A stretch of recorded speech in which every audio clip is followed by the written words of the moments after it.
Bonjour à tous, c'est la chaîne Encyclopédie. Le livre que je vais vous expliquer dans cet épisode est Roy Icahn, la biographie d'un capitaliste renégat, qui est la seule biographie du gourou de l'investissement de Wall Street, Carl Icahn. En parlant de gourou de l'investissement, vous devez avoir entendu parler de Buffett et de Soros, mais vous ne connaissez peut-être pas le Carl Icahn que nous allons vous présenter maintenant.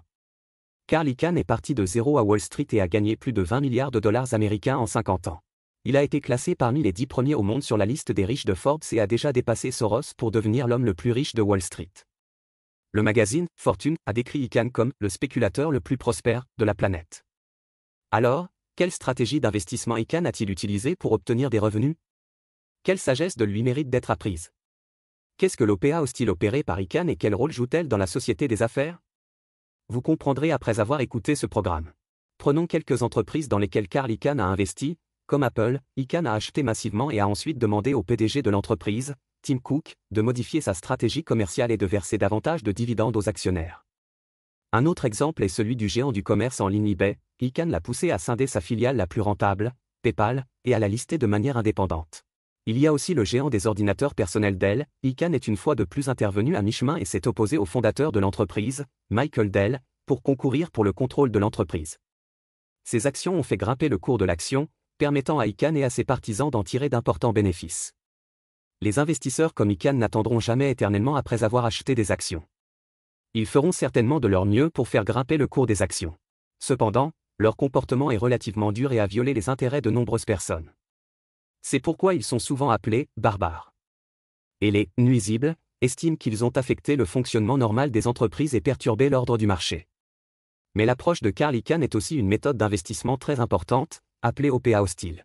Ce programme vous parlera en détail de la carrière d'investisseur d'Icahn et vous donnera également une compréhension approfondie des bons et des mauvais côtés des acquisitions hostiles. L'auteur de ce livre, Mark Stevens, est un expert en marketing. Il a publié plusieurs livres d'affaires à succès, a rédigé des chroniques dans le Wall Street Journal, le New York Times, etc. et a également effectué des recherches pour la Wharton School of Business, Nike, etc. A reçu une formation en stratégie marketing et est très populaire. Pourquoi est-il venu écrire la biographie d'Icahn? Par coïncidence, Stevens était le voisin d'Icahn et il s'est intéressé à Icahn après l'avoir rencontré par hasard dans la communauté. Ensuite, Stevens a découvert qu'il y avait de nombreux rapports commerciaux mentionnant Icahn, mais personne ne pouvait dire clairement quel genre de personne il était. En conséquence, Stevens a mené des entretiens approfondis avec Icahn et son entourage et a écrit « Le loup de Wall Street », qui a été publié en 1993. Il s'agit actuellement de la seule biographie d'Icahn sur le marché. Maintenant, apprenons ensemble comment Carl Icahn est devenu un véritable « roi des loups » dans un Wall Street plein de maîtres et de nature loupe grâce à des OPA hostiles et brutales. Nous allons vous exposer les 3 points clés de ce livre. Premièrement, quelle est la principale méthode d'investissement d'Icahn, l'OPA hostile? Comment a-t-il fait? Deuxièmement, qu'est-ce qui rend Icahn unique en devenant le « roi des loups » de Wall Street? Troisièmement, comment voyez-vous le rôle des OPA hostiles dans la société des affaires? Première partie.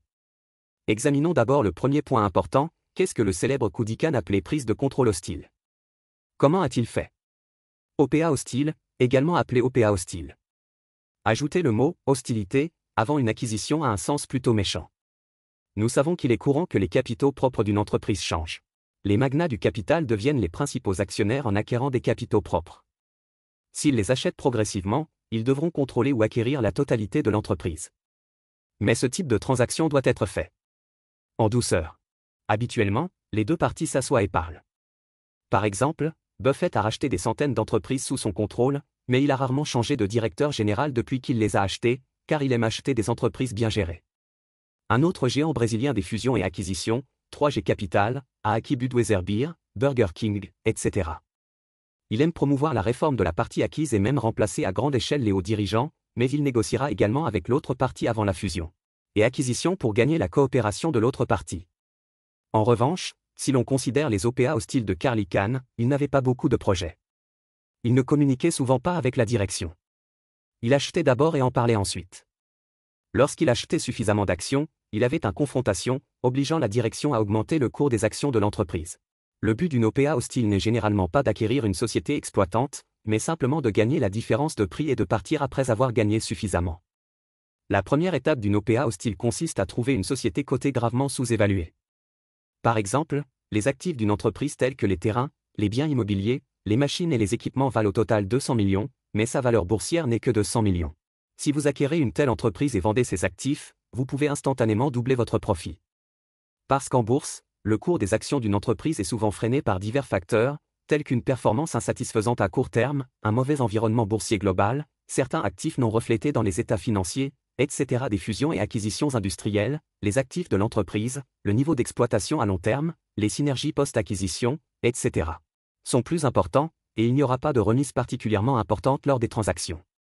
Ce qui est une poubelle aux yeux des investisseurs en actions peut être un trésor aux yeux d'un géant de l'industrie. Avant chaque attaque, Icahn demandait à ses experts financiers d'analyser des centaines d'informations, y compris tous les rapports financiers de l'entreprise et du secteur visé. En fait, il n'est pas difficile pour ces experts financiers de constater que le cours des actions est sérieusement sous-évalué, ce qui est difficile, c'est d'avoir le courage d'investir dans la direction opposée. Icahn estime que le consensus est souvent erroné et que ses favoris sont les industries et les entreprises impopulaires dont personne ne se soucie. Par exemple, lorsqu'Icahn a débuté dans ce secteur, il a ciblé une entreprise d'électroménager impopulaire. En raison d'erreurs d'acquisition et d'un mauvais environnement industriel, cette société a subi des pertes pour la première fois en 40 ans d'existence et le cours de ses actions a chuté. Mais Icahn a constaté que le cours de l'action de la société équivalait à une réduction de 50% sur ses actifs. Dans le même temps, l'environnement opérationnel de la société avait atteint un tournant ascendant et il était très rentable d'acheter maintenant.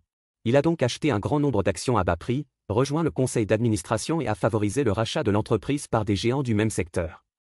En quelques mois seulement, son bénéfice net a doublé. Ce type d'investissement qui sous-estime l'entreprise garantit en fait que vous gagnerez de l'argent en l'achetant. Cependant, la plus grande différence entre une OPA hostile et un investissement ordinaire est qu'après l'avoir acheté, vous devez réfléchir à des moyens de faire monter le cours de l'action. Il existe généralement deux méthodes. La première consiste à promouvoir les réformes des entreprises et à augmenter la valeur des actions. Il y a une raison pour laquelle le cours des actions de la société est en baisse, nous devons donc prendre le bon médicament. Par exemple, s'il existe des actifs cachés qui n'ont pas été découverts par tout le monde, vendez-les et laissez ces actifs continuer à fonctionner. Si les dividendes sont faibles, versez des dividendes importants et versez davantage de dividendes aux actionnaires. Si la structure de l'entreprise est gonflée et inefficace, alors licenciez des employés et réduisez les salaires. Si le personnel de direction est pauvre, remplacez-le. Si vous ne pouvez vraiment pas pousser la direction à faire ce qui précède, acquérez simplement la participation, évincez le président-directeur général et faites-le vous-même.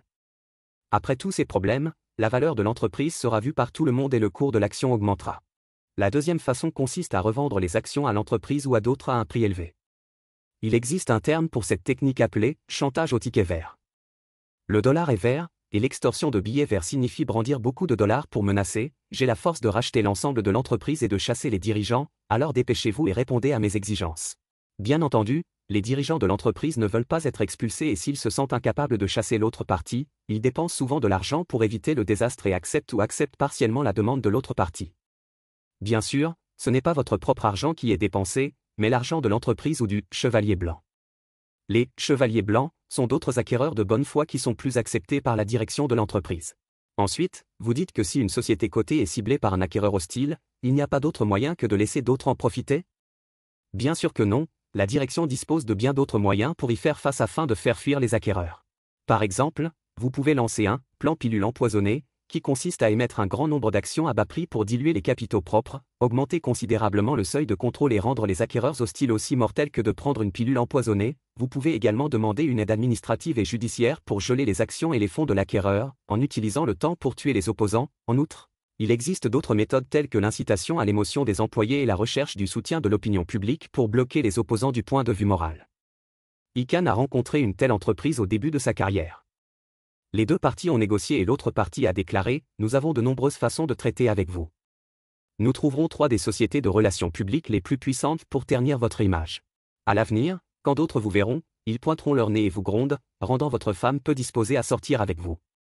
Mangez, nous imprimerons également beaucoup de nouveaux stocks, transformant les stocks entre vos mains en vieux papier. » Icahn a eu presque peur en retour, mais de manière inattendue, l'autre partie a changé de sujet et a dit « Ou, nous pouvons directement vous donner 10 millions de dollars américains et vous indiquer 10 sociétés qui peuvent être acquises.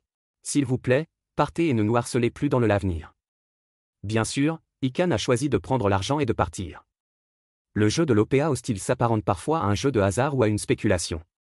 Si Icahn gagne le pari, il fera fortune, s'il perd, il perdra du temps, de l'argent et pourrait même faire faillite. Ses cadres supérieurs ne travaillent que pour l'entreprise.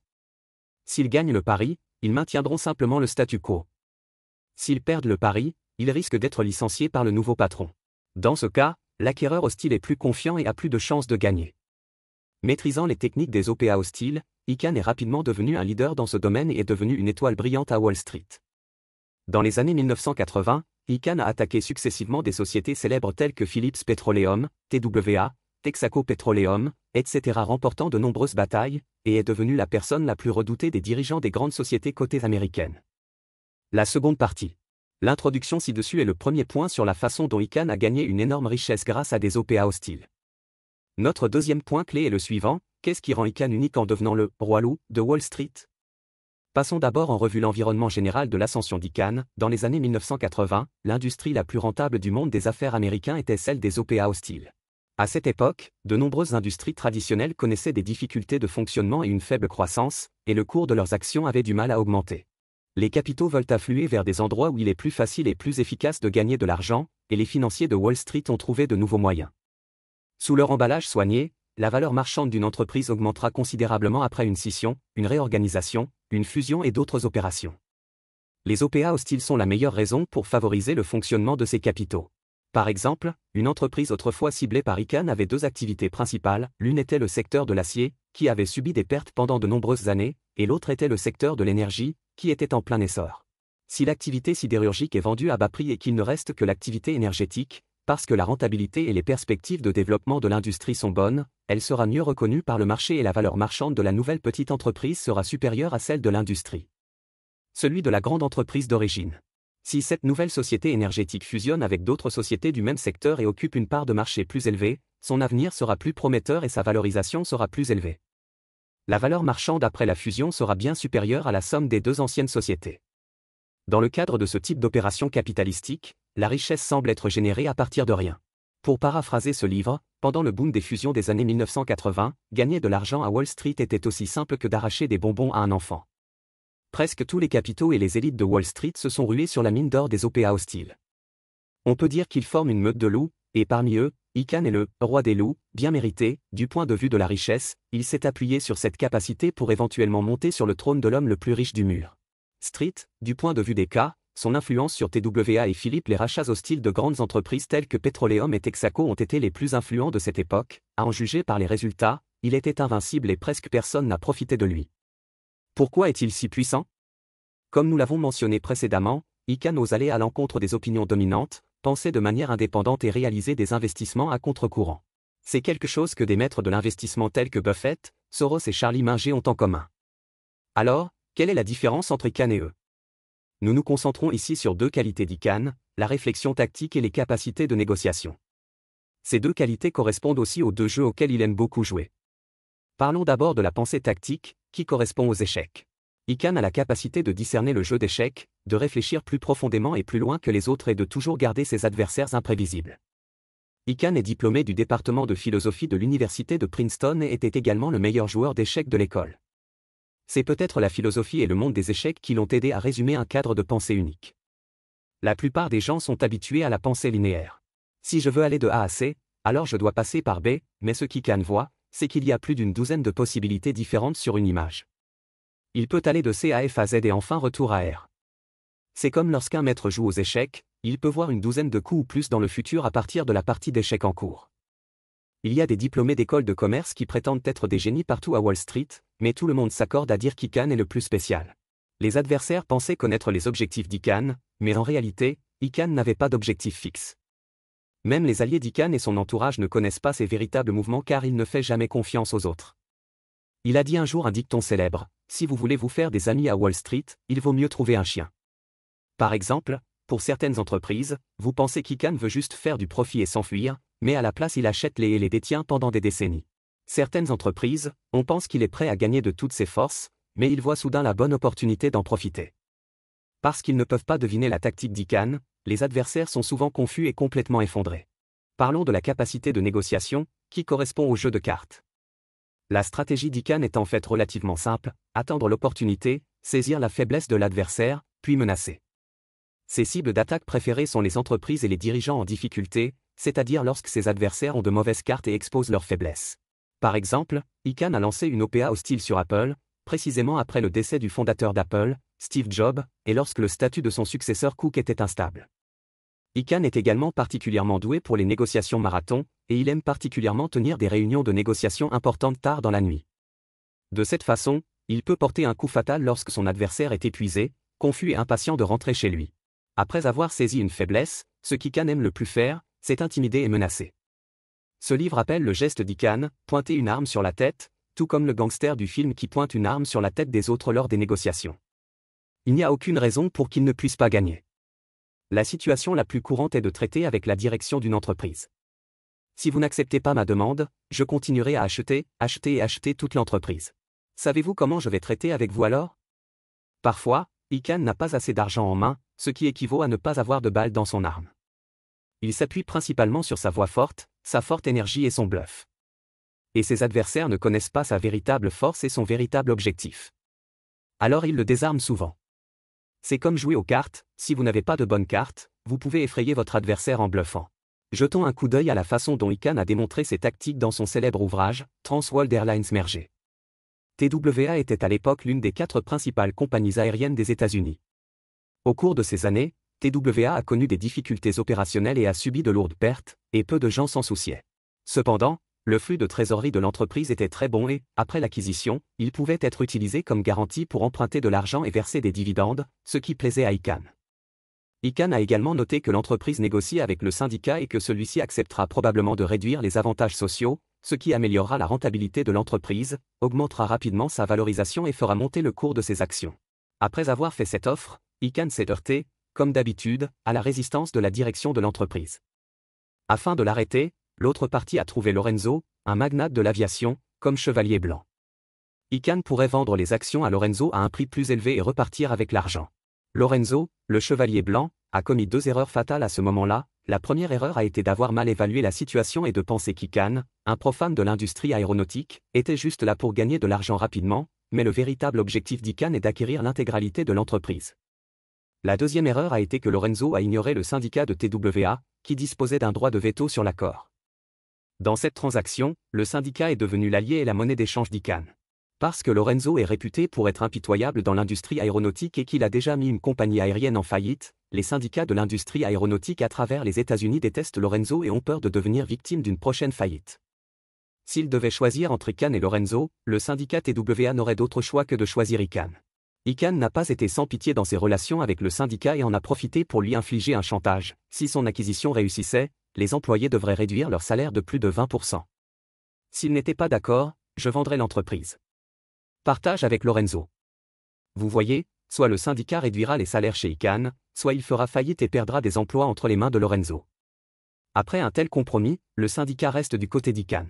De cette façon, Icahn a profité des erreurs de Lorenzo et de la faiblesse du syndicat, a réussi à acquérir TWA et a également contraint le syndicat à promettre de réduire les salaires, économisant ainsi à l'entreprise 200 à 300 millions de dollars par an. S'appuyant sur cette façon unique de penser et de routine de négociation, Icahn est devenu à maintes reprises un grand gagnant. C'est le deuxième axe de notre interprétation. La troisième partie. Grâce au récit précédent, vous devriez connaître Carl Icahn et ses OPA hostiles. Certains diront peut-être que même si Icahn a gagné beaucoup d'argent, ses méthodes sont vraiment peu flatteuses. Ensuite, il faut parler du troisième point clé, comment considérer le rôle des acquisitions hostiles dans la société des affaires. En fait, comme toute autre chose, une OPA hostile a deux faces. D'une part, elle offense les intérêts des internes de l'entreprise acquise, y compris de nombreux employés innocents qui ont vu leur salaire réduit et ont perdu leur emploi, c'est pourquoi on les appelle « barbares à la porte » par certains. Prédateurs d'entreprise, en revanche, les OPA hostiles sont un élément indispensable de cette société d'affaires. Elles peuvent favoriser la hausse des cours boursiers et la survie des plus forts. Elles sont considérées par certains comme des « barbares à la porte ». D'autres en tant que découvreurs de la valeur de l'entreprise et défenseurs des droits des actionnaires. Parlons d'abord de son contraire. L'objectif des OPA hostiles est de gagner rapidement de l'argent. Afin d'apprécier rapidement les capitaux propres et de les réaliser, une série de méthodes seront adoptées pour affecter les intérêts de nombreuses personnes. On peut dire que si les gens siègent dans l'entreprise, le désastre viendra du ciel. Par exemple, le PDG d'une entreprise voulait à l'origine se développer régulièrement, mais soudain un jour, un barbare a frappé à la porte, agitant des billets de banque et des actions à la main, vous demandant de faire ceci, de faire cela, ou même de démissionner. On serait content. Autre exemple, les salariés ordinaires de l'entreprise acquise se sentent-ils particulièrement lésés si leur salaire est soudainement réduit, voire licencié? Un autre exemple est qu'il est courant qu'une entreprise bien connue avec une longue histoire soit contrainte de se scinder en morceaux, ou de se retrouver avec de lourdes dettes, ou même de fermer ses portes et de faire faillite. Prenons comme exemple le TWA mentionné plus haut. Après qu'Icahn ait acquis l'entreprise, il n'a pas mené l'entreprise à la gloire. Au lieu de cela, il a vendu les routes les plus rentables de l'entreprise à des concurrents, a touché des centaines de millions de dollars de dividendes et s'est éloigné. Il est resté dette. Au cours des 10 années suivantes, cette ancienne compagnie aérienne a fait faillite à 3 reprises et a finalement été rachetée par d'autres sociétés, se retirant complètement de la scène de l'histoire. C'est également la pression exercée sur TWA qui a donné à Icahn la réputation d'un prédateur d'entreprise. Les OPA hostiles ne valent-elles vraiment rien? Pas nécessairement. Cela a également des effets positifs, tels que la sauvegarde des droits et des intérêts des actionnaires, l'augmentation du cours des actions et l'accélération de la survie des plus forts. Nous avons déjà mentionné que la première étape d'une OPA hostile consiste à acheter des actions sous-évaluées. De nombreux investisseurs l'ont fait, et ils avaient raison, mais ils ont fini par faire faillite. Pourquoi? Un cours de bourse sous-évalué ne signifie pas qu'il augmentera immédiatement. Après l'achat, il faut souvent beaucoup de temps, voire plusieurs années, pour que ces investisseurs fassent faillite. Cependant, une fois que l'entreprise est ciblée par un acquéreur hostile, sa valeur sera découverte et publiée immédiatement, et le cours de l'action augmentera généralement lentement, et les autres actionnaires équivaudront à un vol gratuit. En outre, les OPA hostiles peuvent favoriser la survie du plus fort parmi les entreprises et les dirigeants. Cette question concerne la structure du pouvoir des sociétés cotées. L'entreprise appartient à tous les actionnaires et le conseil d'administration exerce le pouvoir au quotidien au nom des actionnaires. La direction est composée des délégués élus par les actionnaires et le conseil d'administration. Ce que les délégués doivent faire, c'est être responsables devant le patron. Mais dans la réalité, les capitaux propres de nombreuses sociétés cotées sont trop dispersés, les actionnaires ont plusieurs bouches et la direction est dominée par une seule société. Icahn estime qu'il y a trop de cadres supérieurs et de PDG dans le monde des affaires américains qui gagnent des salaires élevés, que les opérations de l'entreprise sont dans le désordre et que l'allocation des ressources est déraisonnable, ce qui a fait que le cours de l'action est resté déprimé pendant longtemps et a été endommagé. Les intérêts des actionnaires. À ce moment-là, quelqu'un doit se lever et leur apprendre quoi faire. Par ailleurs, il existe un autre phénomène dans le monde des affaires américains, ceux qui peuvent accéder au sommet de l'entreprise sont essentiellement des gens doués en politique. Si le premier dirigeant ne veut pas être contesté, il choisira seulement quelqu'un qui n'est pas aussi bon que lui lors du choix de son adjoint.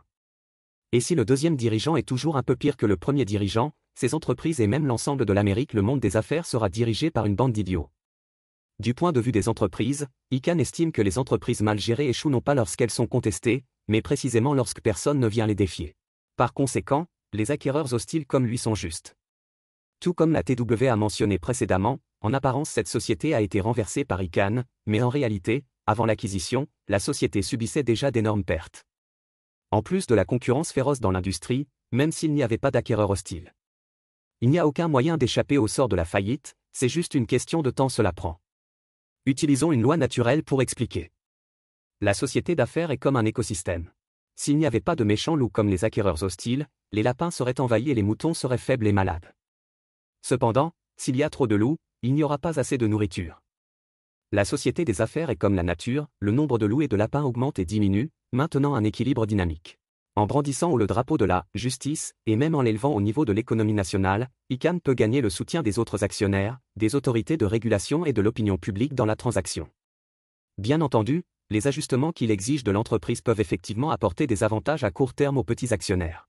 Les points positifs et négatifs mentionnés ci-dessus sont du point de vue des deux parties à l'acquisition, mais l'ascension et la chute du comportement d'une entreprise doivent également prendre en compte le troisième aspect, c'est-à-dire la façon dont l'ensemble de la société dans laquelle elle se situe le perçoit. Comme pour de nombreux événements brûlants de nos jours, certains spectateurs étaient déjà excités avant que les deux parties impliquées dans l'incident ne commencent à se disputer. La guerre de l'opinion publique sur certains événements chauds va également entraîner des changements dans une industrie. La vague de fusion des années 1980 a connu un tel tournant. En 1985, Icahn a lancé une offre publique d'achat hostile sur Phillips Petroleum. C'était à l'époque l'une des plus grandes compagnies pétrolières au monde et un symbole de l'industrie américaine. La fusion a attiré une large attention. Vous voyez, dans le passé, les magnats du pétrole allaient acquérir d'autres sociétés pétrolières pour promouvoir l'intégration des ressources de l'industrie. Mais maintenant, un commerçant de Wall Street qui n'a jamais vu de puits de pétrole peut reprendre une entreprise aussi grande en quelques clics de ses doigts. Les compagnies pétrolières ont été bouleversées. Les parties à l'accord étaient en désaccord et se sont même rendues au Congrès. Selon les documents soumis, les membres du Congrès ont découvert que les fonds destinés à l'OPA hostile provenaient en réalité des dépôts de citoyens ordinaires et que les bénéficiaires finaux étaient les patrons déjà extrêmement riches de Wall Street, ce qui équivalait à voler des gens ordinaires et à s'enrichir. Dans cette affaire de fusion et d'acquisition, Icahn a pris les choses en douceur et a pris l'argent pour sortir plus tôt. Cependant, l'acquisition hostile s'est transformée en une douleur pour l'ensemble de la société. Elle est également considérée par de nombreuses personnes comme la source du mal qui intensifie la polarisation entre les riches et les pauvres et augmente le taux de chômage. Depuis, le gouvernement a resserré les canaux de financement et mis en place des mesures réglementaires plus strictes en cas d'OPA hostile. Les grandes entreprises ont également appris à se protéger et ont largement mis en place des clauses anti-OPA. À la fin des années 1980, l'âge d'or des OPA hostiles prend fin, certains des grands patrons apparus avec Icahn sont emprisonnés, tandis que d'autres se retirent à la campagne. Cependant, la méthode d'investissement des OPA hostiles ne disparaîtra pas, les loups sont morts et le « roi loup » Icahn se tient toujours debout et actif aux yeux du public. Sa proie est également passée de l'industrie manufacturière traditionnelle, de l'énergie, de l'aviation, de l'immobilier et d'autres domaines à des domaines émergents tels que la médecine, la technologie et Internet.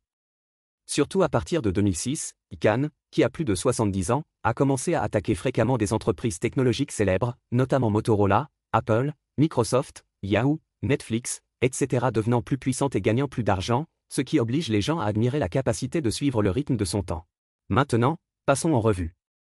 Dans la première partie, nous présentons l'OPA hostile qui a rendu célèbre Carl Icahn.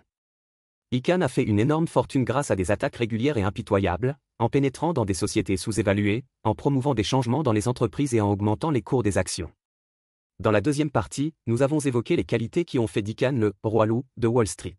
En tant que maître tacticien et négociateur, tout comme jouer aux échecs ou aux cartes, il peut comprendre le jeu d'échecs, saisir les faiblesses de l'adversaire et utiliser les menaces et l'intimidation pour dominer la table des négociations. Dans la troisième partie, nous analysons le rôle des OPA hostiles dans la société des affaires.